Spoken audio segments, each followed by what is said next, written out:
Okay, guys, War Room here, Stalingrad 42 edition. So we're playing our third game, and Bryce and I are very interested in the Stalingrad 42 veterans. So we just finished turn 8, so the case blue scenario. We added up the victory points, and the Russians won. Now, Bryce and I were discussing, and I'm just going to start here at the top, and I want you veterans of this game, is this like normal? I mean, is this kind of like how the game plays out, where it's just this huge, Germans slugging it out against the Russians here, trying to get into the center, and then this Rostov front down here? Because as Bryce was saying, Bryce, what's your opinion? Well, state your opinion. My opinion is, so this is the third time we've played it. Well, first of all, let me just flat out say I love the game.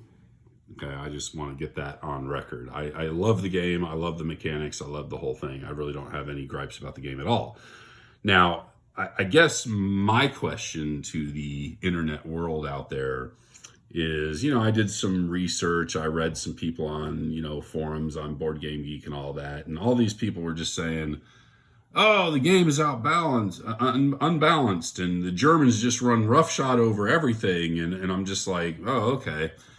But honestly, the 3 times I've played this game, more or less I've been keeping up with the victory point track on the chart. I feel like I'm doing okay at this point, but I don't see how Germany's just running roughshod and this game is unbalanced for the Germans' favor. The first couple turns were easy, but, every turn the Russian defense gets a little more coordinated, and we're getting squeezed down into smaller and smaller spaces. There's more and more rivers to cross, and it's tough. And then when you play the rules, like to take Rostov, you play straight out of the box rules for Rostov. That's not an easy task. Because if you're playing against a Russian player that knows what they're doing, they're always going to have artillery and at least one elite unit in the city, so they're going to get the city determined defense +2. So basically they're always going to get a partial result to start the city defense sequence. Yes. You'll not be able to get basically Rostov, as we were talking, is the mini Stalingrad. And I get it. I get it. If I cross the Don, I can surround it and starve it out. But crossing the Don on the south side isn't exactly just a given by turn. I mean, we're on turn 9. It's not a given on turn 9. I'm just going to cross the Don. On Board Game Geek, I'm the infamous Payne State who said, why not load up on A? So this game, I loaded up on G. I put the majority of my reinforcements in G, so that's why I have so many guys up here defending the lower Don, and I wasn't going up there on A. Now, we could make an argument that, well, Bryce should have seen me doing that. It made a bigger effort up north to counter this, but at the end of the day, you got to do what you got to do. And then, like, right up here in the middle, one of the things I did was, so we're all behind river here. That's a fort. That's a fort. He busted that fort. And we're coming in behind this fort. And Stavka demanded the offensive, which will come up next turn.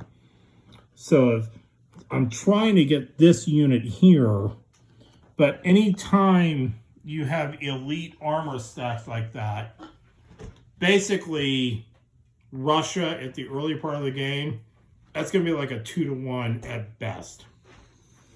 Now, if But all I need to do- Stavka was paying attention, though, Stavka would know that 2 of these guys go away next turn. Well, Stavka is unaware of such things. So I don't know. I mean, no, Bryce and I both love this game. I mean, we're just looking up here on the north. You know, it's just... I love the game. I just don't agree with people that Germany can just run roughshod over the whole thing. No. I think you have to be savvy as the German player, which I freely admit I may not be, and you have to have some pretty good dice rolling. But if you're playing a Russian player that actually is trying to contest you at places, it's a tough game. Yeah, and, you know, Bryce and I were, you know, Bryce has played 3 games now where he's Germany and I'm Russia. So our perspectives are completely different because there was a moment in this game for like 2 turns, I was like, he could bust right through here, and if he just took chances and just kept pushing guys, and he didn't. So, I don't know. Maybe the game does come down to Germany just needs to go, risk units, push through. If you get a D3, D4, you just push. And even though your guys might be out of supply at the end of next turn, you just keep pushing the Russians back. To hell with it. And you go.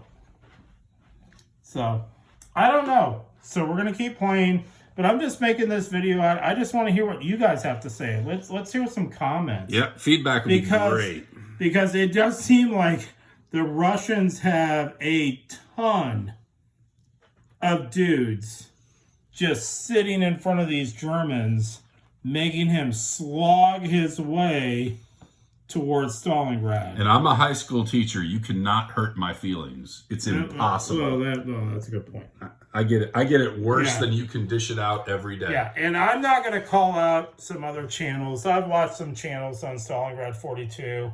I've seen some full campaign replays. And Bryce and I just don't understand how Germany can have all the coastal things down here. They're at Stalingrad. They've taken Voronezh. They're all up here. It's like... Because those guys all play solo. They're solo players. And we don't understand how in the hell that can happen, because this is just a meat grinder going on in this game. So, I'd really like to hear everybody's feedback. Talk to you guys later. Bye.